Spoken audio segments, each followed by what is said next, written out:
කරුණාවන්ත ගුණපර සත්පුරුෂ පින්වත්නි, ඒ උතුම් පටිච්ච සමුප්පාද ධර්ම දේශනාවන් දේශනා කිරීමේ ධර්ම දේශනා වාරයේ 8 වෙනි ධර්ම දේශනාවයි මේ ආරම්භ කරන්නේ. සමන්ත චක්කවාලීසු අත්‍රා ගච්ඡන්තු දීවතා සද්ධම්මං මුනි රාජස් සුනන්තු සග්ග මොක්ඛදම් ධම්ම ශ්‍රවණ කාලෝ අයං බදන්තා ධම්ම ශ්‍රවණ කාලෝ අයං බදන්තා ධම්ම ශ්‍රවණ කාලෝ අයං බදන්තා.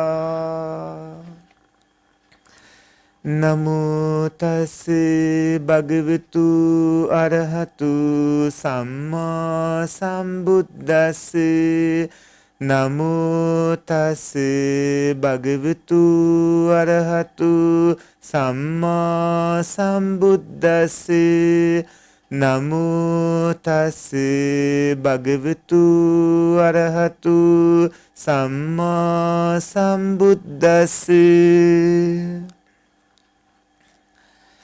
තත්ත කතමං සංකාර පච්චයා විඥානං චක්කු විඥානං සෝත විඥානං ගාන විඥානං જીවහා විඥානං කාය විඥානං මනෝ විඥානං ඉදං උච්චති සංකාර පච්චයා විඥානන්ති තී. කරුණාවන්ත ගුණබර සත්පුරුෂ පින්වත්නි, ඒ උතුම් පටිච්ච සමුප්පාද ධර්ම දේශනා මාලාවේ 8 වෙනි ධර්ම දේශනාවේදී ඔය ඇත්තන්ට දේශනා කරන්නට බලාපොරොත්තු වෙන්නේ විඥානයේ පිළිබඳව. ඒ කියන්නේ සංස්කාරයන් නිසා හටගන්නා විඥානයේ පිළිබඳවයි. පින්වතුනි, බුදුරජාණන් වහන්සේ පටිච්ච සමුප්පාද ධර්මයේදී අවිද්‍යාව ගැන දේශනා කළ කරුණොත් සංස්කාර ගැන දේශනා කළ කරුණොත් අපි ඔබට දේශනා කළා. දැන් සංස්කාරයන් නිසා හටගන්නා විපාක විඥාන ගැන තමයි දැනගන්නට තියෙන්නේ. තත්ත කතමං සංකාරපච්චයා විඥානං, එහි සංස්කාරයෝ නිසා හටගන්නා ප්‍රතිසන්දි විඥානය ආදී කොටගත් ඒ සංස්කාර නිසා හටගන්නා විඥානයෝ මොනවාද කියලා පින්වත්නි ඔය ඇත්තන්ට 6 ආකාරයකට පෙන්වලා දෙන්න තියෙනවා. චක්කු විඥානං සෝත විඥානං ගහන විඥානං જીවහා විඥානං කාය විඥානං මනෝ විඥානං කියලා. සංස්කාර කිව්වහම පුඤ්ඤාභි සංකාර, අපුඤ්ඤාභි සංකාර, අනෙන්ජාභි සංකාර. එහෙම තවත් විදිහකට ගත්තාම කාය සංකාර, වචී සංකාර, මනෝ සංකාර. ඒ සංස්කාර කියලා කියන පින් නිසා හෝ පව් හින්දා ඇති වෙනවා ලැබෙනවා පින්වත්නි විපාක විඥාන වගයක්. විපාක විඥාන ඔක්කොම 32ක් ලැබෙනවා. ඒ 32 මෙන්න මේ විදිහට තේරුම් ගන්න ඕන. චක්කු විඥානේ කුසල විපාක හිතකුයි අකුසල විපාක හිතකුයි කියලා දෙකක් වෙනවා. සෝත විඥානේ කුසල විපාක හිතකුයි අකුසල විපාක හිතකුයි කියලා දෙකක් වෙනවා. ගහන විඥානේ කුසල විපාක හිතකුයි අකුසල විපාක හිතකුයි කියලා දෙකක් වෙනවා. જીවහා විඥානේ කාය විඥානේ කුසල විපාක අකුසල විපාක විදිහට එහෙම දෙක වෙනවා. ඒ විදිහට බැලුවාම චක්කු විඥානය, සෝත ගහන જીවහා කාය විඥාන කුසල විපාක විදිහට පහකුත් අකුසල විපාක විදිහකට පහකුත් ආවහම ඒ විඥාන පහ විපාක විදිහට කුසල අකුසල බීජයෙන් 10ක් වෙනවා. ඒ 10 වෙන්නේ ඇසේ හට ගන්නවා ඔය ඇත්තන්ගේ මේ මොහොතට කලින් ජීවිත කාලෙත් ඈත පිට දීර්ඝ සංසාරේ කරගත්ත කර්මත් අනුව ඒවායේ විපාක විදියට කුසල විපාක විඥානයක් අකුසල විපාක විඥානයක්. කනේත් ඒ විදිහට නාසයේ දිවේ ශරීරයේත් ඒ විදිහට ඔය පුණ්‍යවන්තයින්ට මේ මොහොතට කලින් අතීත දීර්ඝ සසරට ගිය ඒ කුසල කර්මයෝ හින්දා කුසල විපාකයකුත් අකුසල කර්මයෝ හින්දා අකුසල විපාකයකුත් ලැබෙනවා. ඒ විදිහට ගත්තාම පින්වත්නි සිත් ඔක්කොම ඒ පහට 10ක් ලැබෙනවා. ඊට පස්සේ මනෝ විඥාණයට හිත් ඔක්කොම 22ක් ලැබෙනවා. ඒ සිත් 22 ලැබෙන්නේ මේ විදිහට. ඔය පින්වතුන් මේ මොහොතට කලින් ජීවත් ඉද්දී මේ උපදින්න කලින් භවයේදී ඊටත් එපිට දීර්ඝ සංසාරයේ විවිධ තැන්වලදී සතුන් මැරීම, සොරකම් කිරීම, කාමයේ වර්ධවා හැසිරීම, බොරු කීම, කීලාම් කීම, සැරපවස වචන කතා කිරීම, හිස් වචන කතා කිරීම, ඒ වගේම දැඩි ලෝභයේ කීර්තියම මිත්‍යා දෘෂ්ටිය කියන ওই දස අකුසල කර්මපත කරගත්තා නම් ඒවට ලැබෙනවා විපාක විඥානය. දස අකුසල කර්මපතාදී සියලුම අකුසල් කෙරෙන්නේ අකුසල් සිත් 12න්. ඒ අකුසල් සිත් 12ට ලැබෙනවා අකුසල විපාක විඥාන 7ක්. අර චක්කුසෝත ගහන ජීවහා කාය විදිහට වගේම පින්වත්නි සම්පටිච්ඡන සම්තිරණ විදිහටත් හම්බ වෙනවා. අකුසල විපාක විඥාන 7ක් හම්බ වෙනවා. ඒ වගේම ඔයත් සතුන් මැරීමෙන් වැළකීම, සොරකම් කිරීමෙන් වැළකීම, කාමී වාර්තවා හැසිරීමෙන් වැළකීම, බොරු කීම, කීලාම් කීම, සරපවස වචන කතා කිරීම, හිස් වචන කතා කිරීම කියන ඒවායින් වැළකීමත්, දැඩි ලෝභයක් නැතිකම, කීර්තියන්නේ නැතිකම, සම්මාදිට්ඨියේ පිහිටලා කටයුතු කිරීම කියන අන්න ඒව හින්දත් ඔය පින්වතුන්ට ලැබෙනවා කුසල විපාකයෝ. කුසල විපාක පින්වත්නි හේතු යෙදෙන්නේ නැතිව 8ක් හම්බ වෙනවා. හේතු යෙදෙමින් 8ක් හම්බ වෙනවා. හේතු යෙදෙන්නේ නැතිව 8ක් හම්බ වෙනවා. හරියට අර දැන් ටිකකට කලින් කිව්ව අකුසල විපාක සිත් 7 වගේ. ඒ අකුසල සිත් විපාක සිත් 7ටත් ලෝභ දේශ මොහ අලෝභ දෝෂ අමෝහ කියන හේතු කියන වචනයෙන් හඳුන්වන හේතු ධර්ම එකක්වත් ඇති වෙන්නේ නැහැ. ඒ වගේ කුසල කර්ම කරගත්තාමත් ඒ කුසල කර්ම වලට සත්පුරුෂ පින්වත්නි අලෝභය අදෝෂය අමෝහය කියන ඒ හේතු වලින් එකක්වත් ඒ විපාක විඥාන වල ඇති වෙන්නේ නැහැ. ඒ වගේ චක්කුසෝතාදී විදිහට විපාක විඥාන 8ක් හම්බ වෙනවා. හේතු යෙදෙන්නේ නැති කුසල විපාක සිත්. ඊට පස්සේ හේතු යෙදෙන සිතුත් 8ක් හම්බ වෙනවා. හේතු යෙදෙන හිතුත් 8ක් හම්බ වෙනවා. කාමාවචර කුසල සිත් 8ට. එතනම 16ක් ලැබෙනවා.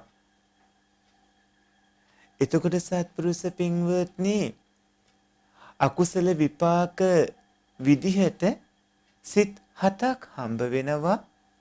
කුසල විපාක විදිහට අටමහා කුසල සිත් වලට හේතු යෙදෙන්නේ නැති හිත් 8කුත් ඒ වගේම හේතු යෙදෙන හිත් 8කුත් විදිහට 8යි 8යි 16ක් ලැබෙනවා. ඒ 16ට රූපාවචර ධානසිත පහත් එකතු වෙන්නට ඕනේ. රූපාවචර ධානසිත පහ මේ 16ට එකතු වුණාම එතන 21ක් ලැබෙනවා. රූපාවචර ධානසිත පහත් ඒ වගේම හේතු යෙදෙන්නේ නැති කුසල්සිත 8ත් හේතු යෙදෙන කුසල්සිත 8ත් විදිහට එන ඒ සිත් 21 පුඤ්ඤාභි සංකාර හින්දා ලැබෙන හිත්.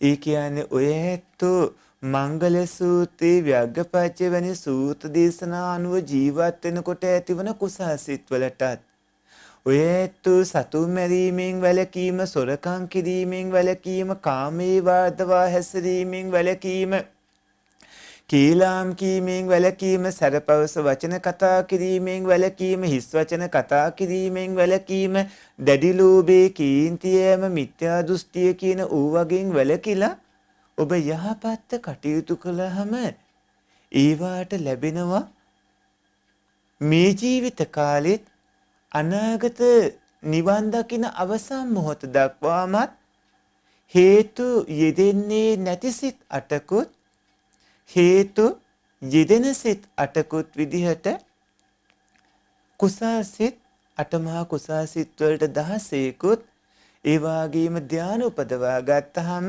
ධාන වලට සිත් 5කුත් විදිහට සිත් 21ක්. ඒක අතිශයින්ම වැදගත්. පින්වත්නි මේ ටික දැනගන්න එක අතිශයින්ම වැදගත්.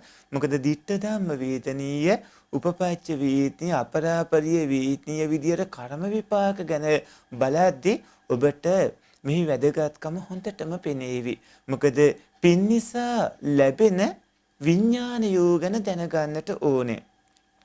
පුඤ්ඤාභි සංස්කාරයෝ නිසා ලැබෙන විඥාන කිව්වහම අටමහා කුසල් සිත් වලට හේතු යෙදෙන්නේ නැති සිත් 8කුත් ලැබෙනවා. හේතු යෙදෙන සිත් 8කුත් ලැබෙනවා. ඒ වගේම ධාන උපදවා ගත්තාම ධාන වලට කුසල චේතනා නිසා ඒ ධාන වලට විපාක විඥාන 5කුත් ලැබෙනවා. ඒ විදිහට සිත් සියල්ලම 21ක් හම්බ වෙනවා. පින්වත්නි පින් හින්දා ලැබෙන හිත් විදිහට ඒවා ditta ධම්ම වේත්නීය වශයෙන් ඉදිරි ජීවිත කාලයට විපාක ලැබෙනවා. උපපච්ච වේත්නීය වශයෙන් ඊළඟ භවයට විපාක ලැබෙනවා. අපරාපරිය වේත්නීය වශයෙන් කවදා හරි දවසක නිවන් දකිනකම් විපාක ලැබෙනවා. විස්තර කරනවා අපි ditta ධම්ම වේත්නීය උපපච්ච වේත්නීය අපරාපරිය වේත්නීය කියන කරුණ. එතකොට පින්වත්නි අපුඤ්ඤාභි සංකාරවලට අර සතුන් මැරීම, සොරකම් කිරීම ආදී ඉස්සෙල්ල කිව්ව දස අකුසල කර්මපත කරගත්තාම ඒ දස අකුසල කර්මපතවලට ලැබෙනවා සත්පුරුෂ පින්වත්නි හේතු යෙදෙන්නේ නැති විපාක විඥාන 7ක්.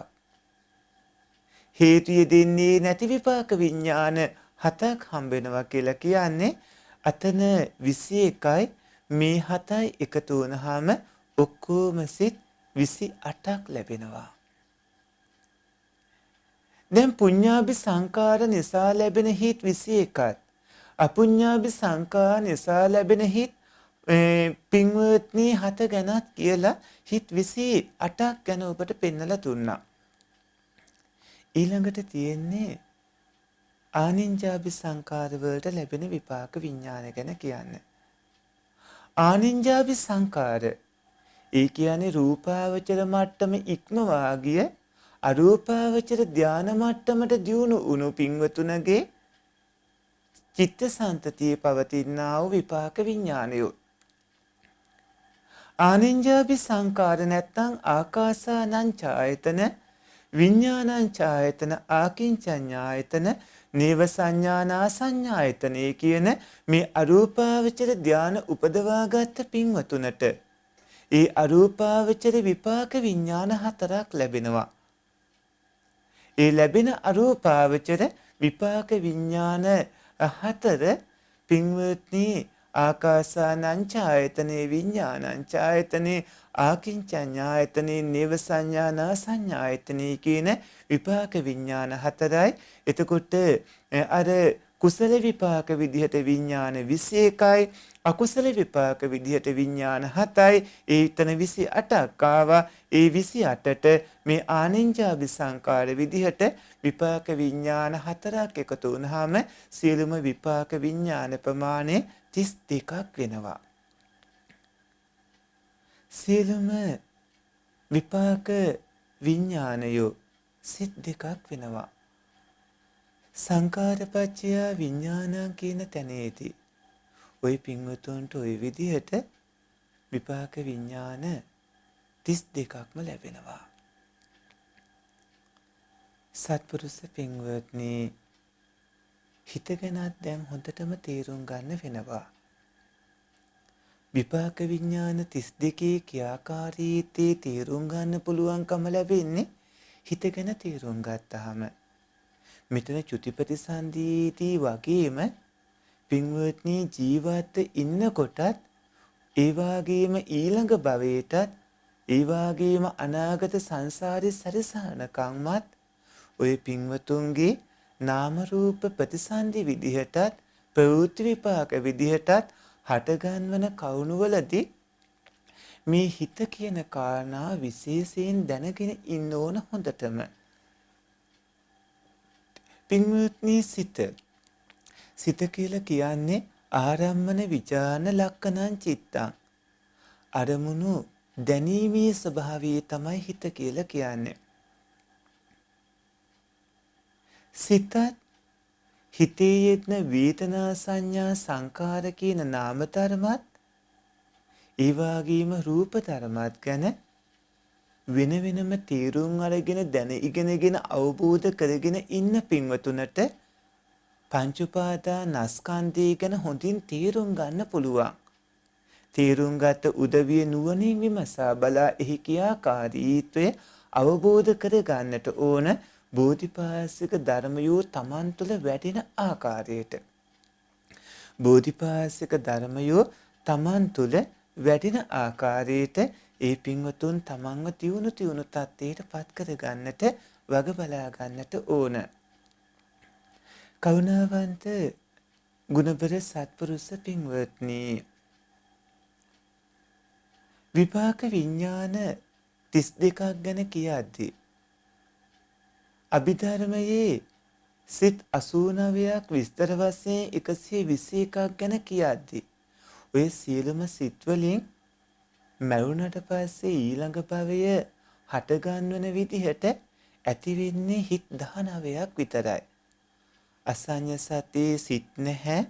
නමුත් අසඤ්ඤ සතේ ප්‍රතිසන්දියත් ගත්තොත් සිත් 20කින් පමණයි වෙන්නේ. එතකොට අභිධර්මයේ උගන්වන සිත් 89න් විස්තර වශයෙන් 121කින් ලැබෙන විපාක විඥාන විදිහට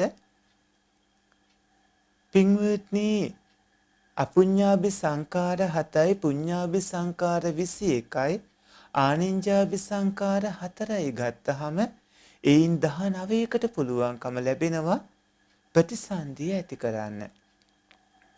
හිත කියන්නේ අරමුණු දැනීම විතරයි. මේ හිතට දැනෙන දේවල් අරමුණු.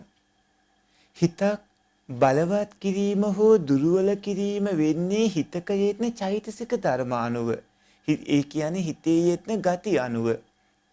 එතකොට හිතයි හිතේ යෙදෙන චෛතසික ධර්මයි ඒ කටයුතු වල යොදවාලන තවත් චෛතසික ධර්මයක් තමයි අර චෛතසික අතර තියෙන චේතනාව කියලා කියන්නේ. චේතනාව හේතු යෙදෙන හිත්වල බලවත් යෙදෙනකොට ඒකට විපාක ශක්තියක් ලැබෙනවා. ඒක තවත් විදිහට කිව්වොත් පින්වත්නි හිත ගැන ඒ වගේම සිත ඇතිවන තැන් ගැන සිතේ ආයුෂ සිතේ ස්වභාවයේ තේරුම් ගත්තොත් මේ විදිහට ඒක තවත් නිරවුල් කර ගන්නට පුළුවන්. පින්වත්නි හිත කියලා කියන්නේ අනිවාර්යයෙන්ම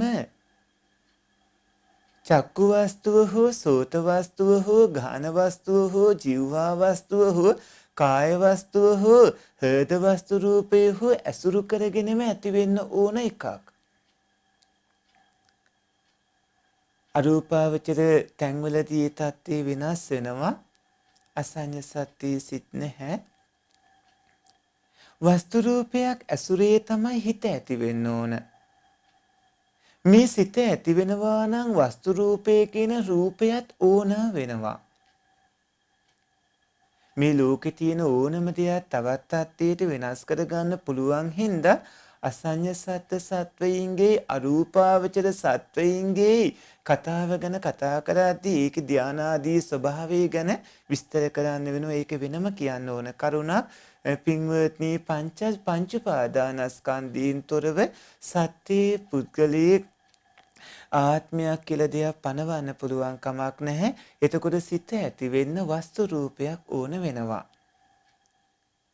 වස්තු රූපයක් ඇසුරේ සිතක් ඇති වෙනකොට ඒ හිතට හිතේ යෙදෙන චෛතසික ධර්ම නැත්තම් වේදනා සංඥා සංකාරයන් නැතුව ඇති වෙන්න පුළුවන් කමක් නැහැ. සිතක් ඇති වෙනවා නම් පින්වත්නි වේදනා සංඥා සංකාරයෝ ඇති වෙන්න ඕන. ඒ හිත්වල හැටියට හිතින් හිතට ඇතිවන ඒ වේදනා සංඥා දෙක වගේම ඒ සංස්කාර ධර්මවල පින්වත්නි වෙනස්කම් තියෙනවා සිතින් සිතට. එතකොට හිත හටගන්න තැන් වෙන්නේ චක්කු වස්තුව, සෝත වස්තුව, ගහන ජීවහා කාය, හෘද වස්තුව කියන ඒ වස්තු රූප. සිතක් ඇති වෙනකොට චෛතසික තියෙන්නම ඕන. ඒ හිත ඇති වුණු ගමන්ම නැති වෙන්නත් ඕන. හිත ඇති වුණු ගමන්ම නැති වෙද්දී හිත ඇති වෙද්දිම චෛතසිකත් ඇති වෙනවා, නැති වෙද්දිම චෛතසිකත් නැති වෙනවා. හිතට තියෙන්නේ සන 3ක ආයු කාලයක් විතරයි. උප්පාද තිතිබංග කියලා සන 3ක ආයු කාලයක් විතරයි පින්වත්නි හිතකට තියෙන්නේ. ඒ ඇතිවන හිත ඇති වූ සැනකින්ම නැතිව යනවා. නැති වූ සැනකින්ම ඇති වෙන්නත් ඕන. ඒ ඇති වූ සැනකින්ම නැතිව යද්දිම නැති වූ සැනකින්ම ඇතිවන විදිහට සිත පරම්පරාවක් විදිහට පවතින්නට ඕන. මේ චිත්ත ධාතු පරම්පරාවයි. චිත්ත ධාතු පරම්පරාවක් විදිහට මේ සිත පවතිනවා. ඒ පවතිනකොට පින්වත්නි අපි සිතේ අවස්ථා මේ විදිහට තීරුම් ගත්තොත් මේ කවුන ලියා ගන්න පහසුයි. ඒ තමයි හිතේ ක්‍රියාකාරීත්වය අනුව හැම හිතක්ම ඇති වෙන්නේ මොකක් හෝ ක්‍රියාවක් කරන්නනේ. සිතේ ක්‍රියාකාරීත්වයේ අනුව පින්වත්නි සිත අපිට චුති හිත විදිහට, ප්‍රතිසන්දි හිත විදිහට, භවාංග සිත් විදිහට, චුති ප්‍රතිසන්දි භවාංග නොවන ඒ ඇසේ හටගන්න හිත්, කනේ නාසයේ දිවේ ශරීරයේ හටගන්න හිත් විදිහට මේ ආදී විදිහට විවිධ විදිහට තීරුම් ගන්න පුළුවන්කම ලැබෙනවා. පින්වත්නි චුති හිතක් කියලා කියන්නේ කවුරු හරි දෙවි කෙනෙක් ජීවත් ඉඳලා මැරෙද්දී, කවුරු හරි බ්‍රහ්මයේ ජීවත් ඉඳලා මැරෙද්දී, ආයුෂ බොහෝමයක් තිබ්බට ඔවුන් උනත් මැරෙද්දී, කවුරු හෝ මිනිසෙක් ජීවත් වෙන්නලා මැරෙද්දී, කවුරු හරි නරක තිරිසන් ප්‍රේත අසුර සත්වයේ ජීවත් වෙන්නලා මැරෙද්දී, ඒ මානයට පත්තන මොහොතේදී මේ ජීවිත කාලේ මේ භවයේ අවසානයේට ඇතිවන හිත හඳුන්වන්නේ චුතිසිත කියලා. එක භවයක අන්තිමට ඇතිවන හිත හඳුන්වන්නේ පින්වත්නි චුතිසිත කියලා. එතකොට ඒ සිතින් කරන්නේ භවයේ අවසන් කරන එක, අවසන් වෙන එක. චුතිසිතෙන් ඒ භවයේ අවසන් වෙද්දිම ප්‍රතිසන්දිසිතක් ඇති වෙන්නට ඕන. හැබැයි ප්‍රතිසන්දිසිත ඇති වෙන්නේ චුතිසිතේ විපාකයක් විදිහට නෙමෙයි. චුතිසිතත් ඒක ඇති වෙන්න කලින් භවාංගය හෝ තදාරම්මන ඇති වෙන්න ඕන 4 ආකාරයක් තියෙනවා. ඒව ඇති වෙලා හෝ ඇති නොවි හෝ චුතිසිත ඇති වුණා ඇති වෙන්න කලින් පින්වත්නි ජවන් කියලා හිත් වගයක් ඇති වෙනවා. ඒ කියන්නේ අධික වේගයෙන් ක්‍රියාත්මක වන චේතනාව බලවත් වන හේතු යෙදෙන විපාක සත්‍ය ලැබෙන හිත් පහක් ඇති වෙන්න ඕන. සාමාන්‍යයෙන් සිත් 7ක් ඇති වෙනවා. නමුත් මේ වෙලාවේ ඇති වෙන්නේ විපාක විඥාන 5යි. ඒ විපාක විඥානය මේ වෙලාවේ ඇති වෙන ජවන විඥාන 5යි. ඒ ජවන විඥාන වලට විපාක විඥාන 5ක් ලැබෙනවා. එතකොට පින්වත්නි මේ වෙලාවේ ඇති වෙන්නේ ජවන විඥානයෝ ජවන්සිත. ඒ ජවන්සිත වලට ඇතිවන විපාක විඥානයේ ප්‍රතිසන්දි විඥානයේ වෙනවා. අර චුතියෙන් පස්සේ ඇතිවන හිත වෙනවා. හැබැයි මේ ජවන්සිත වලට අර විදිහට ඒ සිත් පරම්පරාවේ ඊළඟ ඇතිවන හිත විදිහට ආරම්භණය වෙන්නේ මානාසන්න මොහොතේ ඇතිවන කර්ම නිමිති ගති නිමිති වෙද්දී ඒකට අදාළ වුණු කර්මයේ වෙන්නේ ගරුක කර්මයේ හරි ආසන්න කර්මයේ හරි ආචින්න කර්මයේ හරි පින්වත්නි කටත්තා කර්ම හරි මේ කර්ම වලින් එකක්. ගරුක කර්ම හරි ආසන්න කර්ම හරි ආචින්න කර්ම හරි කටත්තා කර්ම හරි තමයි පින්වත්නි මානාසන්න මොහොතේ ඉන්න කෙනෙක්ගේ හිත අරමුණු කරන්නේ. එතකොට ඒ කෙනා ජීවිත කාලයේ කරගෙන තිබ්බානම් ආනන්තර පාප කර්මයක්. එහෙම නැත්නම් නියත මිත්‍යා දෘෂ්ටියක්. අනිත් හැම කර්මයකටම වඩා මුල් වෙනවා ඒ ගරුක කර්මය. එතකොට ඒ කෙනාගේ මානාසන්න චිත්ත වීතියේ මේ ජවන්සිත අරමුණු වෙන්නේ ඒ කර්මයක් හෝ ඒ කර්ම නිමිත්තක් හෝ ඒ ගති නිමිත්තක්. ආනන්තර පාප කර්ම නියත මිත්‍යා දෘෂ්ටි වලට සතර අපායන උරුම වෙන්නේ. සතර අපායේ නිරේ වගේ නම් ගිනි දැල් වගේ හරි දැනෙනවා. සතර අපායේ තිරිසංගත සත්‍යයේ මව් කුසක් නම් ඒක දැනෙන්නේ සතු රෙද්දක් ආදී ඒ වගේ ක්‍රමයකට. ඒ වගේම ගස්ගල් අතර උපයනවා නම් පර්වත ගුහා ගස්ගල් ආදී ඒ වගේ විදිහට ඒක ගති නිමිති විදිහට දර්ශනය වෙනවා. ඔය කිව්වේ ගති නිමිති ක්‍රමයට. ඒ වගේම කර්මයේ විදිහට හරි නැත්නම් කර්මය කරන්නට බලපෑ පුද්ගලයෝ ස්ථාන විදිහට හරි එවැනි අරමුණක් ඇති වෙනවා. ගරුක කර්මයක් එයා කරගෙන නැත්නම් අකුසල පැත්තෙන් එයාට ඒ වෙලාවට බලපාන්නේ මරණාසන්න මොහොතේ කළ හෝ කරවපු හෝ එහෙම නැත්නම් අතීතේ කරලා සිහිපත් වුණු හෝ අකුසල කර්මයක්. සතුන් මැරීම, සොරකම් කිරීම, ධනයට ආසා කිරීම, එහෙම නැත්නම් ස්වාමියාට භාර්යාවට රාගය ඇතිව ආදරය කිරීම, දරුවන් පිළිබඳ ලෝභය ආදී ඒ කුමන හෝ අකුසලයක්. එහෙම නැත්නම් පින්වත්නි ගරුක අකුසලයකුත් ආසන්න අකුසලයකුත් නැත්නම් කාලයක් තිස්සේ පුරුදු පුහුණු කරපු අකුසලයක්.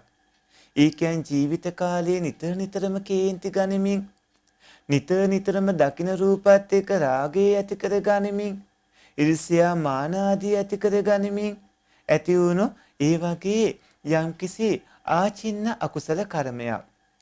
කාලයක් තිස්සේ පුහුණු කරපු ආචින්න අකුසලයක්. නැත්තම් කටත්තා අකුසලයක්. ඒ කියන්නේ අර ගරුක ආසන්න ආචින්න වලට අයිති වෙන්නේ නැති මේ ජීවිත කාලයේ කරගත්ත කර්ම හෝ කලින් භවයට අදාළ කර්මවල හෝ පින්වත්නි එවැනි කර්මයක් කර්ම නිමිත්තක් ගති නිමිත්තක් කියන ආරම්මණයක්. එතකොට ඒ කර්මයේ අනුව අකුසල කර්ම අනුව ගරුක ආසන්න ආචින්න කටත්තා කියන කර්මය නිසා කර්මය හෝ කර්ම නිමිත්ත හෝ ගති නිමිත්ත අරමුණු විදිහට ඇති වෙලා ඒ ජවනයන්ගෙන් පස්සේ තදාරම්මන භවාංගාදී ඇතිව හෝ නැතුව කොහොම වුණත් චුතිය ඇති වුණාට පස්සේ අතරක් නැතුව අන්තරා භවයක් නැතුව චුතිය සමග ප්‍රතිසන්දි විඥානය අණ්ඩජ ජලාබුජ සංසේදච ඕපාති කියන ඔය බිත්තර වලින් හෝ ගර්භාෂයෙන් හෝ කුණුබිම් තෙත්බිම් කානුපල්ලී හෝ ඉබේම හෝ පහළවන විදිහට ප්‍රතිසන්දි විඥානේ පහළ වෙනවා. එතකොට ප්‍රතිසන්දි විඥාන නැත්තම් නැවත උප්පත්තිය ලබා දෙන්න පුළුවන් හිත් 19ක් තියෙනවා. මේ අකුසල් වලට ලැබෙන්නේ ඔය 19න් අකුසල විපාක උපේක්ඛා සහගත සම්තිරණ හිත. අකුසල සිත් 12ට ලැබෙනවානේ අකුසල විපාක සිත් 7ක්. ඒ අකුසල විපාක සිත් 7න් එකක් තමයි අකුසල විපාක උපේක්ඛා සහගත සම්තිරණ හිත. අන්න ඒ හිතෙන් පින්වත්නි ඒ නරක තිරිසන් പ്രേත අසුරාදී ඒ තැන්වල උප්පත්තිය ලැබෙන ඒ අයගේ අකුසල විපාක විදිහට විඥානයේ ලැබෙනවා චුතියෙන් පස්සේ අතරක් නැතුව ප්‍රතිසන්දි විඥානයේ විදිහට. චුතිය කියන්නේ ඒ භවයේ අවසන් වන හිත, ප්‍රතිසන්දිය කියන්නේ ඊළඟ භවයේ සන්ධි කරන හිත, සන්ධිවන හිත. දැන් අපි කිව්වේ අකුසල පැත්තෙන්නේ. ඕකම් පින්වත්නි කුසල පැත්තෙන් ගත්තාම කවුරු හරි කෙනෙක් ධානය උපදවා ගත්තොත් ඒ කිනා මානාසන්න වෙලාවේ අනිත් හැම කුසලයකටම වඩා බලවත් වෙන්නේ අර ධානයේ ගරුක කර්මය. ඒ කෙනාට ධානයක් තිබ්බොත් ලැබෙන්නේ පින්වත්නි අර මානාසන්න චිත්ත වීතියට කර්ම නිමිති ගති නිමිති කියන ආරම්මණයක් එක්ක ඉන්පස්සේ අර කලින් කිව්වා වගේම තදාරම්මන භවාංගාදී ඇතිව හෝ නැතිව චුතිය සිද්ධ වුණාම චුති සිතෙන් පස්සේ ධාන සිත් පහෙන් එකක්. ප්‍රථම ධාන, ဒုတိ ය ධාන, තෘතීය ධාන, චතුර්ථ ධාන, පංචම ධාන කියන ධාන විපාක විඥාන පහෙන් එකක් තමයි ප්‍රතිසන්දි විඥානයේ විදිහට ලැබෙන්නේ. ප්‍රතිසන්දි විඥානයේ විදිහට ධාන විපාක විඥාන වලින් එකක් ඒ ඇත්තන්ට ලැබෙනවා ඒ රූපාවචර බ්‍රහ්ම ලෝකයක ජනිත වෙන්නට. ගරුක කර්මයක් නැත්නම් ඒ වගේ ප්‍රබල තත්වයේ කුසලයක් නැති වුණොත් ඊළඟට ඇති වෙන්න තියෙන්නේ පින්වත්නි ආසන්න කර්මයක්. මානාසන්න මොහොතේදී කළ හෝ කරවපු හෝ අටපිරිකර පූජාදී එහෙම නැත්නම් පිරිත් කීම ආදී නැත්නම් කලින් ජීවිතයේ කරගෙන තියෙන පින්කමක් ස්වාමියා හෝ භාර්යාව හෝ දූ දරුවෝ හෝ කවුරු හෝ කෙනෙක් ඒ මොහොතේ වටිනා කලණ මිතුරා මිතුරිය වෙලා පින්වන්ත ස්වාමින් වහන්සේ නමක් හෝ කලණ මිතුරා මිතුරිය වෙලා කරවපු පින්කමක් හින්දා නැත්තම් සිහිපත් කරවපු පින්කමක් හින්දා මානාසන්න ඒ ජවන චිත්ත වීතියට පින්වත්නි කර්ම නිමිති ගත් නිමිති විදියට අරමුණු වෙන්නේ ඒ ආසන්න කර්මයක ආරම්මන තුනෙන් එකක්. ඒ අනුව තදාරම්මන භවංගයන්ගෙන් පස්සේ පින්වත්නි ඒව ඇතිව හෝ නැතිව චුතිය වෙලා චුතියෙන් පස්සේ උප්පත්තිය ලැබෙනවා. ඒ ඇත්තෝ මනුස්ස භූමියේ හරි දිව්‍ය ලෝක හයේ හරි ඔය වගේ යම්කිසි තැනක. ඒ ප්‍රතිසන්දිය සිද්ධ වෙන්නේ හොඳ තැනක, යහපත් තැනක. හැබැයි මනුස්ස භූමියේ ප්‍රතිසන්දිය ලැබෙන්න පුළුවන්කම තුනක් වෙනවා. ඒ තමයි අන්ධගොළු බිහිරි මන්දබුද්ධික විදිහට උපදින්න පුළුවන්. එහෙම උපදිනවා නම් ඊයේගේ ප්‍රතිසන්දි විපාක විඥානයේ වෙන්නේ අහේතුක කුසල විපාක උපේක්ඛා සහගත සම්තිරණ හිතක්. ඒ අන්ධගොළු බිහිරි මන්දබුද්ධිකව මිනිසුන් අතර හරි විනිපාතික සත්වයෝ හතර හරි උප්පත්තිය ලැබනවා නම් ඒක බොහොම වාසනාවන්තයි පින්වත්නි. මේ අර සතර අපායේ උපදිනවාට වඩා ඒ වුණාට ඒ ඇත්තන්ට ධාන මාර්ගඵල ආදී උපදවා ගන්න බෑ. මොකද මේ උදවිය දුර්වල මනුස්ස දුර්වල විනිපාතික උපතක් ලැබලා තියෙන හින්දා. අන්ධගොළු බිහිරි මන්දබුද්ධිකාදී තත්ත්වයටපත් උනේ ඒ ඇත්තෝ ඥානී බොහොම ඥානී නැතිව අලෝභ දෝසාදී දුර්වලව යෙදුණු හිත්වල කුසල විපාකේ හින්දා. අලෝභ දෝසේන දුර්වල හින්දා. එතකොට ඒ විදිහට හේතු යෙදෙන්නේ නැති අහේතුක කුසල විපාක උපේක්ඛා සහගත සම්තිරණ හිතකින් තමයි ඒ ඇත්තන්ගේ ප්‍රතිසන්දිය සිද්ධ වුනේ. පින්වත්නි ඒ ආසන්න විදිහට හෝ ආචින්න විදිහටත් ඕක වෙන්න පුළුවන්. කාලයක් තිස්සේ පුහුණු පුහුණු කරපු කර්මානුව කටත්තා විදිහටත් ඕක වෙන්න පුළුවන්. ඒ කියන්නේ අර ගරුක ආසන්න ආචින්න නොවන කර්ම විදිහට. ඒ වගේම පින්වත්නි මිනිසුන් දෙවිවරු අතර දිහේතුකවත් උපදිනවා.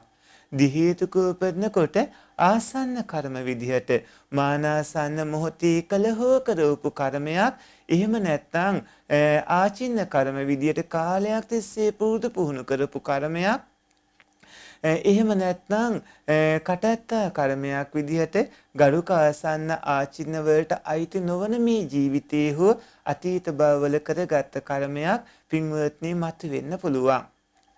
ඒ නිසා කර්ම නිමිති ගති නිමිති කියන අරමුණු වලින් එකකින් තදාරම්මන භවාංගාදී ඇතිව හෝ නැතිව චුතිසිත ඇති වුණාට පස්සේ ප්‍රතිසන්දි විඥානය පහළ වෙනවා. ප්‍රතිසන්දි විඥානයේ පහළ වෙනවා කිව්වහම එතකොට අහේතුක සිත් දෙකක් හම්බ වෙනවා අකුසල විපාක විදිහටයි කුසල විපාක විදිහටයි ඒ වගේම දිහේතුක හෝ තිහේතුක සිත් වලට පින්වත්නි විපාක විඥාන ආදී විදිහට හම්බ වෙනවා සිත් 8ක්. සිත් 8ක් හම්බ වෙනවා. ඒ තමයි අටමහා කුසල් සිත්. අටමහා කුසල් සිත් හම්බ වෙනවා. ඉතින්දි පින්වත්නි ඔය ඇත්තනට ඒ ආකාරයට ප්‍රතිසන්දිය ලබා දෙන හිත් අටමහා කුසල් සිත් විදිහට ඒ අටත් ඒ වගේම අහේතුක කුසල විපාක විදිහට ඒකත් ඒ වගේම අහේතුක අකුසල විපාක විදිහට ඒ හිතත් කියන ඒ සිත් දෙකත් එකතු වුණාම 10ක් ලැබෙනවා. ඔය 10ට පින්වත්නි ප්‍රතිසන්දි විඥාන ඔය 10ට තව එකතු වෙන්නට ඕන ධානය උපදවා ගත්තාට පස්සේ ලැබෙන විපාක විඥාන පහ ඒ විපාක විඥාන අර ගරුක කර්මවලට ලැබෙන විපාක විඥාන පහත් එකතු වුණාම එතන පින්වත්නි 10යි 5යි ඔබට හම්බ වෙනවා 15ක්. ප්‍රතිසන්දිය ලබා දෙන විඥාන 15ක් හම්බ වුණා. තව 4ක් ඉතුරු වෙනවා. ඒ 4 පින්වත්නි දැන් අපි මේ අකුසල විපාක විදියට ප්‍රතිසන්දිය ලබා දෙන විඥාන එකක් හම්බ වුණානේ. කුසල විපාක විදියට ප්‍රතිසන්දිය ලබා දෙන විඥාන ඔය ඇත්තන්ට හම්බුණානේ අහේතුක එකක්.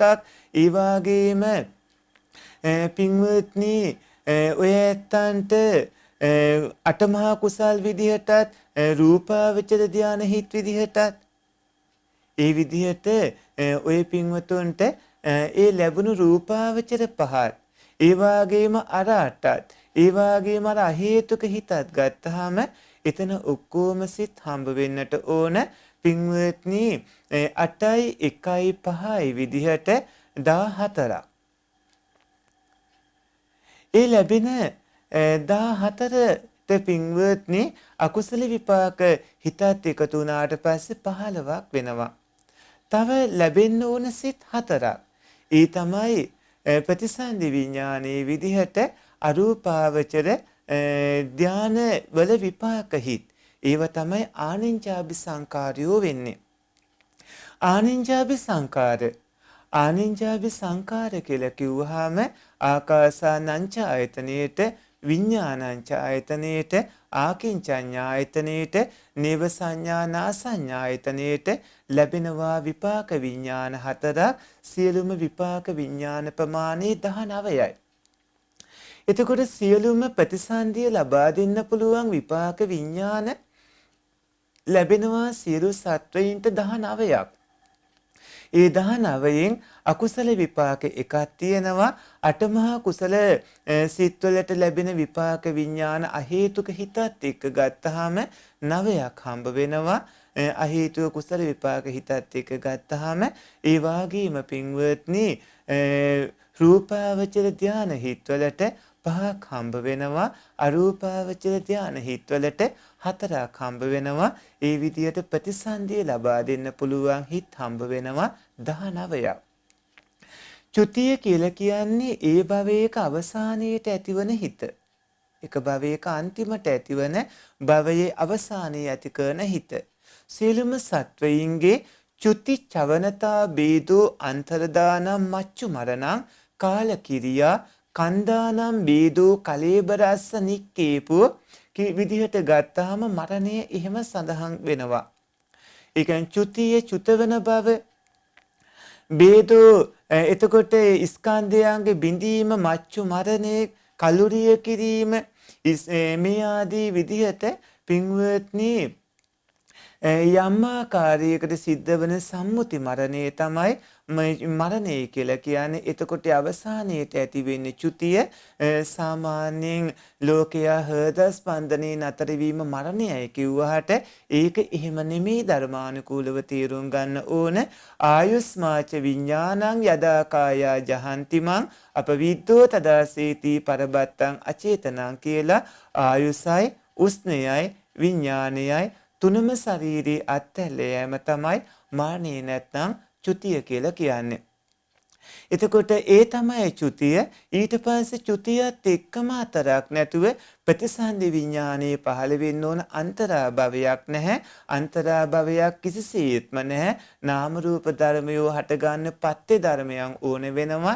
රූපයට පත්‍ය ධර්ම ඕන වෙනවා. නාම ධර්ම වලට පත්‍ය ධර්ම ඕන වෙනවා. නැත්නම් එහි පැවැත්මක් වෙන්නේ අන්තරාභවයක භවයක් කියලා කවුරු හරි මිත්‍යා මතයක් කියනවා නම් ඔවුන්ට පත්‍ය ධර්ම පෙන්වන්න කිව්වොත් පෙන්වන්න කිසිම දෙයක් නැහැ. පින්වත්නි ඒක පසු කාලීනව නිර්මාණය කරගත් මතයක්. අන්තරාභවයක් කියලා දෙයක් කිසිසේත්ම නැහැ. චුතිය සමගම ප්‍රතිසන්දිය සිද්ධ වෙනවා.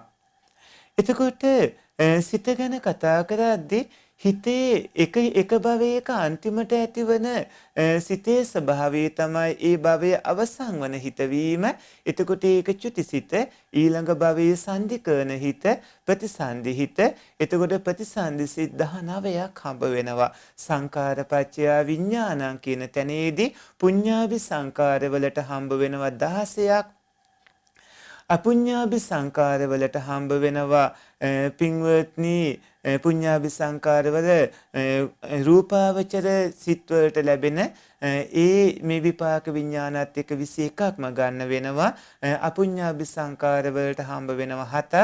ආනිඤ්ඤාභි සංකාරවලට හම්බ වෙනවා 4ක්. එතන 32ක් හම්බ වෙනවා. ඒ 32කින් ප්‍රතිසන්දි විඥාන විදිහට ලැබෙන්නේ 19ක් පමණයි. ප්‍රතිසන්දි විඥාන විදිහට ලැබෙන්නේ පින්වත්නි අකුසල විදිහට එකකුයි. ඒ වගේම කුසල සිත් 8ට අහේතුක විදිහට එකකුත් සහේතුක විදිහට 8කුත් ඒ වගේම රූපාවචර විදිහට 5කුත් ඒ වගේම ආනිඤ්ඤාභි සංකාර නිසා ලැබෙන විපාක විඥාන විදිහට 4කුත් කියලා සියල්ල 19යි හම්බ වෙන්නේ. එතකොට චුතියයි ප්‍රතිසන්දියයි ගත්තහම එක භවයක ප්‍රතිසන්දි හිතේ අරමුණත් එක භවයේ ඒ භවයේ අන්තිමට ඇතිවෙන්න ඕන චිතුසිතේ අරමුණත් වෙන්නේ කලින් මැරෙන්න කලින් භවයේ භවාංග සිතට චදාරම්මනාදියට චුතිවලට කලින් ඇති වුණු අර ජවන් සිත්වල අරමුණ. එතකොට මේ ප්‍රතිසන්දි විඥානයේ චුතිසිතේ විතරක් නෙමෙයි ඒ භවයේ පැවැත්ම කරන භවාංග හිත්වල අරමුණ වෙන්න ඕනේ. ඒ ප්‍රතිසන්දියේ චුතිසිතත් ගන්න අරමුණමයි. එතකොට එක භවයක ප්‍රතිසන්දියේ සිතත් ඒ භවයේ භවාංග හිත්වලත් ඒ භවයේ චුතිසිතෙත් අරමුණ වෙන්නේ කලින් මැරෙන්නට සූදානමින් ඉන්න මොහොතේදී චුතිසිතට කලින් ඇති වුණු ඒ ජවන් සිත් පහේ ඒ සිත් ගත්ත අරමුණම තමයි පින්වත්නි අරමුණ වෙන්නේ. එතකොට භවාංග හිත කියන්නේ භවයේ පැවැත්මට ඉවහල් වන සිත් පරම්පරාව. ඒක හැම අතකින්ම ඒ භවයේ ප්‍රතිසන්දි විඥාණයට සමානකම් දක්වනවා. චුතිසිතට සමානකම් දක්වනවා. එතකොට ප්‍රතිසන්දි භවාංග චුති කියලා කියන සිත් හැම අතකින්ම සමාන හිත් වෙනවා. භවාංග හිත් වෙන්නේ මේ කලින් දීර්ඝ සංසාරී කරගෙන තියෙන කර්මවල හැටියට ලැබුණු මේ විපාක විඥාන ස්වභාවයන්. භවාංග හිත නොකිලිටි සිත් ආගන්තුක අරමුණු වලින් කිලිටි වෙච්ච නැති හිත් තමයි භවාංග හිත් වෙන්නේ. මේ සියලුම සතර අපා මනුස්ස දිව්‍ය බ්‍රහ්ම ආදී විදියට ගත්තාම ඒක තේරුම් ගන්නට ඕන ආකාර රාශියක් තියෙනවා. එතකොට පින්වත්නි චුතිය ප්‍රතිසන්දි භවාංග විදිහට ගත්තාම චුති ප්‍රතිසන්දි භවාංග නොවන හිතුත් තේරුම් ගන්න ඕන. චුති ප්‍රතිසන්දි භවාංග නොවන හිත්. දැන් චුතිසිත ඒ භවයේ අවසන් වන හිත ප්‍රතිසන්දි හිත ඊළඟ භවයේ සංදි වන හිත ඊළඟ භවයේ සංදි කරන හිත 19ක් තියෙනවා. එතකොට චුති හිත වෙන්නේ ඒ 19ෙම එකක් වෙනවා. ඒ වගේම භවාංග හිතොත් ඒ 19ෙම එකක් වෙනවා. ප්‍රතිසන්දිය ලැබූ හිත වගේම හිතක් වෙන්න වෙනවා. එතකොට ඒ වගේ විපාකයෝ දීර්ඝ සසරට සම්බන්ධව අතීත විදිහට තියෙන්න ඕන වෙනවා. ඒ විපාකයෝ තමයි මේ විදිහට භුක්ති විඳින්නේ. එහෙම භුක්ති විඳිනකොට පින්වත්නි චුති ප්‍රතිසන්දි භවාංග නොවන හිතොත් ලැබෙනවා. චුති හෝ ප්‍රතිසන්දි හෝ භවාංග නොවන හිත් වෙන්නේ ඇසේ හටගන්න හිත්, කනේ හටගන්න හිත්, නාසයේ දිවේ ශරීරයේ හටගන්න හිත්. එතකොට චුති ප්‍රතිසන්දි භවාංග නොවන හිත් විදිහට සිතේ හටගන්න අනිකුත් හිතුත් ගන්නට ඕන ආරම්මණයන් එක ධම්ම ආරම්මනත් එක්ක ඇතිවන හිත්. මේ ආදී විදිහට ගත්තාම මේවායින් පින්වත්නි අර විපාක විඥානවලදී අර ප්‍රතිසන්දි විඥාන ඇරෙන්න අනිත් හිත් ටික විපාක විඥාන 32ක් තියෙනවා කිව්වානේ. ප්‍රතිසන්දි 19ක් තියෙනවා කිව්වානේ.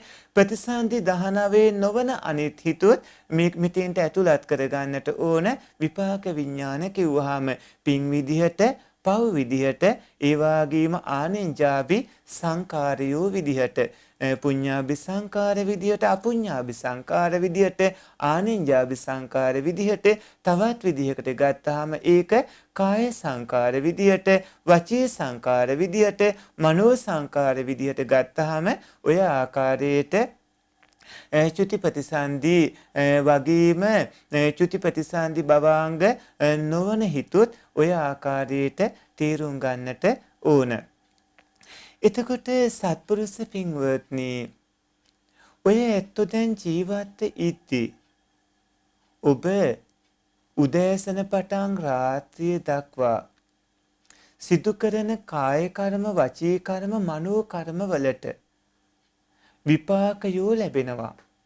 ඒ විපාක ditta ධම්ම වේදනීය වශයෙන් මෙලොවදී විපාක වශයෙන් ලැබෙනවා. ditta ධම්ම වේදනීය කර්මයේ කුසල කර්ම විපාකයක් තියෙනවා. අකුසල කර්ම විපාකයක් තියෙනවා. කුසල කර්ම විපාකයක් තියෙනවා ditta ධම්ම වේදනීය කර්ම විපාක. අකුසල කර්ම විපාකයක් තියෙනවා ditta ධම්ම වේදනීය කර්ම විපාකය.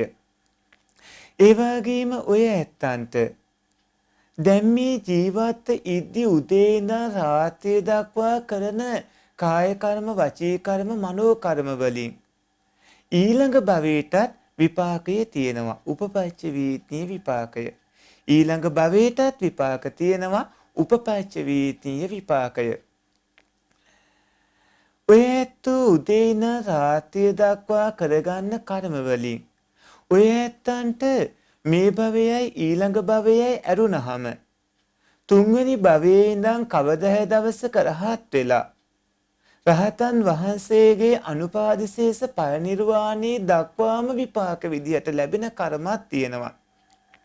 රහතන් වහන්සේගේ අනුපාදිශේෂ පරිනිර්වාණය දක්වාම විපාක වශයෙන් ලැබෙන කර්ම තියෙනවා. ඒවා පින්වත්නි ආනෙන්ජාභි සංකාර, ඒ වගේම අපුඤ්ඤාභි සංකාර, ඒ වගේම පුඤ්ඤාභි සංකාර ආදී සංස්කාරයන් විදිහට ඔබ දියුණු කරගෙන තියෙන ආකාරයට ඔබට විපාක විදිහට ලැබෙනවා.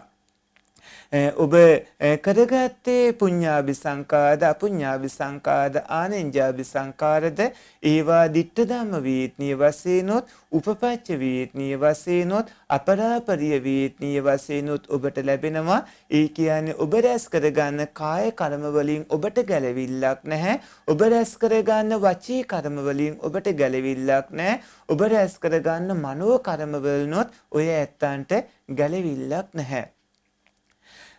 ඔය ඇත්තන්ගේ හිත තුල චිත්ත වීතියක ජවන් සිත් ඇති වෙනවා. ඒ ජවන් සිත්වල පළවන ජවන් හිතට ditta ධම්ම වේත්නීය විපාකේ ලැබෙන්නේ.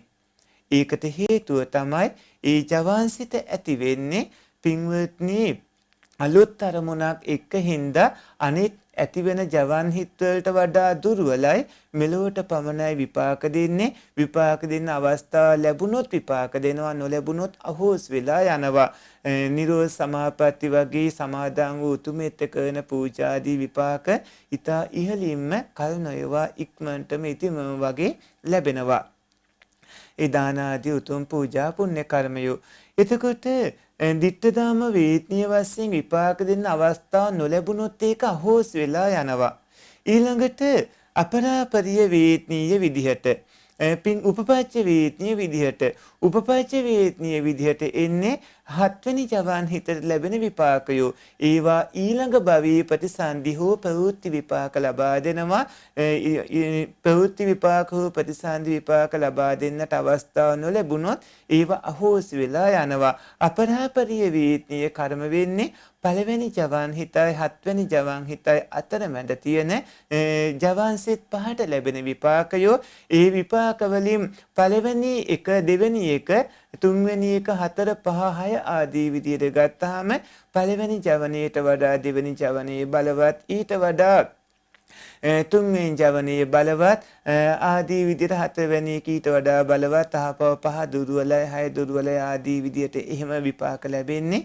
එතකොට පින්වත්නි ඒවා කවදා හරි දවසක ඔබ මේ ජීවිතේ රහත් උනත් ඊළඟ භවයේ රහත් උනත් කවදා හෝ ආත්ම භව 100,000 ගානේ ලක්ෂ කෝටි ගානින් ඈතට ගියත් හරියට දැන් ඔබ කලින් භවයේ කර්ම ඊට කලින් භවවල කර්ම ඈත පිට දීර්ඝ සංසාරී කරගත් කර්මයෝ විපාක වශයෙන් බුද්ධි වින්නවා වගේ ඔබ ඒ අද උදෑසන පටන් රාත්‍රිය දක්වා කරගන්න හැම කර්මයකටම අපරාපරිය වේදනීය විදියට මතු අනාගතයේ විපාකයක් ලැබෙනවා රහත් උනත් රහතන් වහන්සේගේ සම්මුති මරණය වන ඒ පීනවම් පෑම දක්වාම එතකොට අද ඊයේ පෙරේදා මේ ජීවිත කාලේ කලින් භව ගත්තාම ඒ වගේ ලැබෙන කර්ම විපාක වලින් ඔය වගේ පින්වත්නි විපාක විඥාන 32ක් ලැබෙන බව තේරුම් ගන්නට ඕන. ඒ වගේ විපාක විඥාන 32ක් ලැබෙනවා. ඒ 32කින් 19කට පුළුවන් ප්‍රතිසන්දිය ලබා දෙන්නට. 19කට පුළුවන් ප්‍රතිසන්දිය ලබා දෙන්නට. ඉතිරි සිත් වලින් පින්වත්නි ප්‍රතිසන්දිය ලබා දුන්නේ නැති වුණාට ප්‍රතිසන්දියේ පටන් චුතිය දක්වා අතරමඟ කාලෙදී විවිධාකාර හොඳ අරමුණු හෝ නරක අරමුණු හෝ ඇති වෙමින් ඔය ඇත්තන්ට විවිධාකාර කරදර පීඩාදී මූණ දෙන්න හොඳ යහපත් දේවල් ආදී මූණ දෙන්න ඒ වගේම ඔය නාම ධර්ම වලට රූප ධර්ම වලට ඒක බලපානවා ඔය ඇත්තන්ට විඥාන පැත්තෙන්නේ මේ කිව්වේ නමුත් රූප පැත්තිනොත් ඒ වගේම අනිකුත් නාම ධර්මාදී පැත්තිනොත් නාම රූප ධර්ම සියල්ලගෙම ගත්තාම මේ කර්ම විවිධ විදියට ඔබව සැපවත් කරනවා සූපවත් කරනවා සුඛිත මුහිත කරනවා බලවත් කරනවා මනුස්ස දිව්‍ය ආදී සුගති සම්පත් ලබා දෙනවා යහපත් ප්‍රතිඵල රාශියක් ලබා දෙනවා කුසල් නම් ඔය ඇත්තන්ට හිරිහැර වෙනවා කාදර කරනවා අන්ධ කරනවා ගුළු කරනවා බිහිදි කරනවා ඒ වගේම දුප්පතෙක් වෙනවා තිරිසන් සතෙක් වෙනවා නරකයට වැටෙනවා විවිධ තැන් වලට වැටෙනවා අකුසල් නම් පින්වත්නි බොහෝ කරදර විඳින්න නම් අකුසල් කරගන්නට ඕන බොහෝ යහපත විඳින්න නම් කුසල් කරගන්නට ඕන සසරින් එතර වීමම අරමුණු කරගත්තොත් නිවන් දැකීමට හේතු සම්පත් දියුණු වෙමින් මඟපල් ලබන්නට පුළුවන්කම ලැබෙනවා මේ ධර්ම න්‍යායන් තේරුම් ගන්නට ඕන භාග්‍යවතුන් වහන්සේ දේශනා කළ උතුම් සී සද්ධර්මී තේරුම් ගන්නට ඕනේ දැන ඉගෙන ගන්න ඕන ඉන්පස්සේ අවබෝධ කරගන්නට භාවනාදී වඩමින් ඉදිරියට එන්නට ඕන මේ කියවුණු සමහර වචන ඔබ අහලා නැතිව ඇති ඒ ගැටලුවක් කරගන්න එපා. අපින් ඔය ඇත්තු මේ ධර්ම දේශනාව බැහුවට පස්සේ තියෙන ගැටලු අහන්න. ඔබට අහන්න අපි අවස්ථා ගණනාවක් ලබා දීලා තියෙනවා. Zoom තාක්ෂණයේ ඔස්සේ අහන්න ලබා දීලා තියෙනවා. අන්තර්ජාලයේ ඔස්සේ අහන්න ලබා දීලා තියෙනවා. ඔය ඇත්තන්ට මේ ධර්ම දේශනා අහනකොට ඇතිවන ඕනෑම ගැටලුවක් අපින් විමසන්න. එතකොට පින්වත්නි අපි ඔය ඇත්තන්ට එකින් එක පැහැදිලි කරලා ඉදිරියේදී තවදුරටත් දේශනා පවත්වමින් ඔය ඇත්තන්ට නිවන් මඟ විවර කරලා දෙනවා. නිවන් දකින්නට පුළුවන් මේ මනුස්ස ජීවිතේ අපත යන්න නම් කිසිසේත්ම ඉඩ දෙන්න එපා. ඔබට පුළුවන් මේ මනුස්ස ජීවිතේ නිවන් දකින්නට හේතු සම්පත් ඇත්නම් එය ඉටු වෙනවා. හේතු සම්පත් නැත්නම් මේ උත්සාහය හේතු සම්පතක් වෙනවා. ඉක්මන් භවයකම මඟපල් ලබන්නට. පින්වත්නි මේ ආකාරයට සංකාරපච්චය විඥානං කියන එක තේරුම් ගන්න. ඒකේදී ඔය පින්වතුන්ට අතීතාරම්මන වර්තමාන ආරම්මන ආදී විදිහට තුන් ආකාරයක ආරම්මනයනොත් එක්ක කොහොමද ප්‍රතිසන්දි ආදී සිද්ධ වෙන්නේ, කොහොමද විපාක ආදී ලැබෙන්නේ, කොහොමද ඒ කවුණු සිද්ධ වෙන්නේ කියලා අපි ඊළඟ වාරයේදී තවදුරටත් දේශනා කරනවා. අද පින්වන්ත ඔය ඇත්තන්ට පින්වත්නි තත්තකතමං සංකාරපච්චය විඥානං චක්කු විඥානං සෝත විඥානං ගහන විඥානං જીවහා විඥානං කාය විඥානං මනෝ විඥානං අයං උච්චති සංකාරපච්චය විඥානං විදිහට මේ කවුණු දේශනා කළේ. පින්වත්නි සංකාර නැත්තම් පුඤ්ඤාභි සංකාර අපුඤ්ඤාභි සංකාර ආනෙන්ජාභි සංකාරයෝ නිසා ලැබෙන විඥානයන් ගැන මේ කෙටියෙන් කවුණු පැහැදිලි කළේ. ඊළඟට ඒ තවදුරටත් පෙන්වලා දෙනවා කොහොමද චුතිපටි සංදීන් සිද්ධ වෙන්නේ, කොහොමද ඒ විඥානය පහළ වෙන්නේ, කොහොමද ඒ ක්‍රියාකාරීත්වය සිද්ධ වෙන්නේ, රූපාවචර භූමියක කොහොමද ඒවා පහළ වෙන්නේ, අරූපාවචර භූමියක කොහොමද පහළ වෙන්නේ, කාමාවචර භූමිවල කොහොමද පහළ වෙන්නේ, භූමි 31ටම අදාළව නව සත්තාවාසයන් ඒ වාගේම සත්ත්ව විඥානාතිති වලට අදාළව පංච ගති වලට අදාළව සතර යෝනි වලට අදාළව භූමි වලට අදාළව ස්කන්ධයන්ගේ පහළ වීමේ ඒකවෝකාර චතුවෝකාර පංචවෝකාරකම් වලට අදාළව ඒ පින්වන්ත ඔය ඇත්තන්ට අපි ඊළඟ ධර්ම දේශනාවේදී පැහැදිලි කර දෙනු ලබනවා. කරුණාවන්ත ගුණබර සත්පුරුෂ පින්වත්නි උතුම් පටිච්ච සමුප්පාද ධර්මයේ ඔබ අවබෝධ කරගන්න. ඔය වටිනා මනුස්ස ජීවිතේ කිසිසේත්ම අපතේ යන්නට ඉඩ දෙන්න එපා. මේ මනුස්ස ජීවිතයේදී ඔබට පුළුවන් මඟපල් ලබන්නට ඒ සඳහා ඔය ඇත්ත ආර්ය අෂ්ටාංගික මාර්ගයේ පිළිපදින්න. ඔබේ පෙර හේතු සම්පත් ප්‍රබලනම් පූර්ව වාසනා ගුණේ පූර්ව යෝගේ පූර්ව විදර්ශනා පූර්ව භාග ප්‍රතිපදාවන් සත්‍යමත් නම් මේ ජීවිතේ මේ උතුම් ප්‍රතිපදා පිළිපදනකොට ඔබට පුළුවන් රහතන් වහන්සේ නමක් හෝ රහත් දෙවියන් වහන්සේ නමක් වන්නට. එහෙම නොවුනොත් නොවෙන්නේ ඔබේ වර්තමාන විපාකයේ අනතුරින්දා විපාකාන්තරාදී යම්කිසි දිහේතුකාදී තත්ත්වයකටපත් වෙලා තියෙන හින්දා ඒක නැති වෙනවා. දැන් ඔය ඇත්තෝ ධර්මයේ හැසිරෙමින් කටයුතු කරද්දී ඊළඟ භවයට ඔය ඇත්තෝ දැන් මේ උතුම් ප්‍රතිපදාවි හැසිරෙද්දී මේ පූර්ව වාසනාව, මේ පූර්ව යෝගේ, මේ පූර්ව භාවනාව, මේ පූර්ව කුසලයෝ, මේ පූර්ව භාග ප්‍රතිපදාව ඔය ඇත්තන්ට දැන් තියෙන මඟපල් ලබන්නට බාධාවක් ඇත්නම් එය මඟ හරවමින් ඊළඟ භවයේදී මඟපල් ලැබිය හැකි ති හේතුක උප්පත්ති සමග හේතු සම්පත් සකස් කරලා දෙනවා. ඒ නිසා මේ මනුස්ස ජීවිතේම මඟපල් ලබා සසරින් එතර වන අදිස්ථානයෙන් කටයුතු කරන්නට වග බලා ගන්නට ඕනේ. කරුණාවන්ත ගුණබර සත්පුරුෂ පින්වත්නි අදත් පටිච්ච සමුප්පාද ධර්ම දේශනා මාලාවේ 8 වන ධර්ම දේශනාවයි ශ්‍රවණය කළේ. ඔය පුණ්‍යවන්තයෝ සංඛාරපච්චය විඥානං කියන එකට අදාළව පුඤ්ඤාභි සංකාර අපුඤ්ඤාභි සංකාර ආනෙන්ජාභි සංකාරයෝ නිසා ප්‍රතිසන්දි විඥානයේ සහ ඒ වාගේම අනිකුත් විපාක විඥාන 32ම ලැබෙන ආකාරය ගැන දැනගත්ත ප්‍රතිසන්දියේ ස්වභාවය ගැන අපි ඊළඟ ධර්ම දේශනා වාරීදී විස්තර වශයෙන් දේශනා කරනු ලබනවා. පුණ්‍යවන්ත ඔය ඇත්ත හැමදෙනාම මිත්‍යක් රැස් කරගත් පුණ්‍ය සම්භාරයෝ සසරගත බැඳීම් ඇතිව හිටියේ පාදා පදත්තුපජීවී ආහාර පාන ආදී නැතිව අද සසරේ දුක් විඳින්මින් සිටින අතීත සාංශාරික මාපිය අඹසැමි දූදරු නෑ හිත මිතුරන්ව සිටි බව ගමන් මගේ පදත්තුපජීවී නෑ දැයිනට මේ පින් අනුමෝදන් විත්වායි කියලා ඕනට පුණ්‍යානුමෝදනා කරන්න. සක්‍ර වෛශ්‍රවන් දතරාෂ්ට්‍ර විරූඪ විරූපාක්ෂාදී සියලු දෙව් මහරජවරුන් මේ පින් අනුමෝදන් වේවායි කියලා දෙවියන්ට පින් අනුමෝදන් කරන්න. මේ පුණ්‍ය ධර්මයෝ කවදා හෝ දිනකදී පැත්ලා කවදා හෝ දිනකදී මේ යමින් නැවත නැවතත් මේ භවී සරසාන මේ ගෝර කටුක දුක්ඛිත සසර දුක් නසා සසරින් ඊතරව අචරාමර උතුම් නිවනින් සැනසෙන්නට නිවන් දකින්නට මේ පින් හේතු සම්පාත්ම වේවායි කියලා නිවනම අරමුණු කරන්න. ආකාසට්ටා ච බුම්මට්ටා දීවානාගා මහිද්దికා පුඤ්ඤන්තං අනුමෝදිත්වා චිරන් රක්ඛන්තු ත්වං සදා.